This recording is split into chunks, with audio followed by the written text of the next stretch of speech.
मुख्यमंत्री देवेंद्र फडणवीस हे धाराशिवमध्ये दाखल झालेत। धाराशिवमध्ये फडणवीसांचं जंगी स्वागत करण्यात आलंय। तुळजाभवानी देवीचं देवेंद्र फडणवीस हे दर्शन घेणार आहेत। तुळजाभवानी मंदिर विकास आराखड्याची घोषणा करणार का याकडे देखील आज लक्ष लागलेलं आहे। देवेंद्र फडणवीस हे तुळजापूरमध्ये आलेले आहेत, धाराशिवमध्ये आलेले आहेत आणि तुळजाभवानीचं दर्शन घेणार आहेत। तसंच तुळजाभवानी मंदिर विकास आराखड्याची ते घोषणा करणार का याकडेही लक्ष लागलेलं आहे। तर आज मुख्यमंत्री देवेंद्र फडणवीस यांचा धाराशिव दौरा आहे आणि धाराशिव दौऱ्यामध्ये ते तुळजाभवानी मंदिर विकास आराखड्यासंदर्भात महत्त्वाची घोषणा करू शकतात। तर आपण बघतो देवेंद्र फडणवीस यांचं जल्लोषामध्ये स्वागत करण्यात आलेलं आहे। मुख्यमंत्री झाल्यानंतर पहिल्यांदाच देवेंद्र फडणवीस हे धाराशिवमध्ये येत आहेत, त्यामुळे धाराशिवमध्ये येताच त्यांचं कार्यकर्त्यांकडून जंगी असं स्वागत करण्यात आलेलं आहे।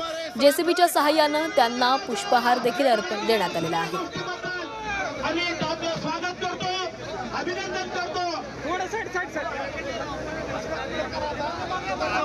तरी धाराशिवमधली लाईव्ह दृश्य आपण बघतो। धाराशिवमध्ये मुख्यमंत्र्यांचं आगमन झालेलं आहे आणि मुख्यमंत्री धाराशिवमध्ये येताच कार्यकर्त्यांनी त्यांचं जल्लोषात स्वागत केलेलं आहे। जेसीबीच्या सहाय्याने भला मोठा हार देखील त्यांना घालण्यात आलेला आहे।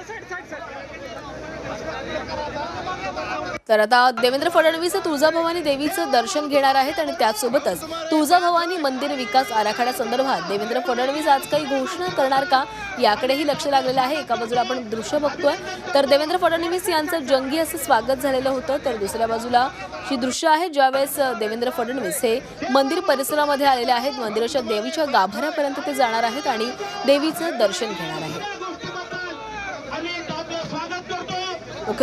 मुख्यमंत्री पदाची शपथ घेतल्यानंतर देवेंद्र फडणवीस हे पहिल्यांदाच धाराशिवमध्ये आलेले आहेत, त्यामुळे कार्यकर्त्यांमध्ये उत्साहाचं वातावरण पाहायला मिळते आणि त्यामुळेच कार्यकर्त्यांनी फडणवीसांचं जंगी असं स्वागत केलं।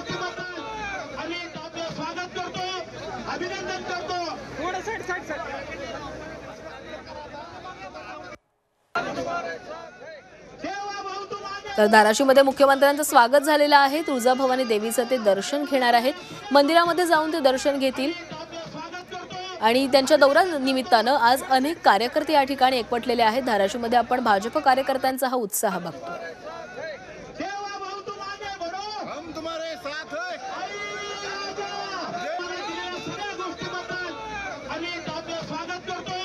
अभिनंदन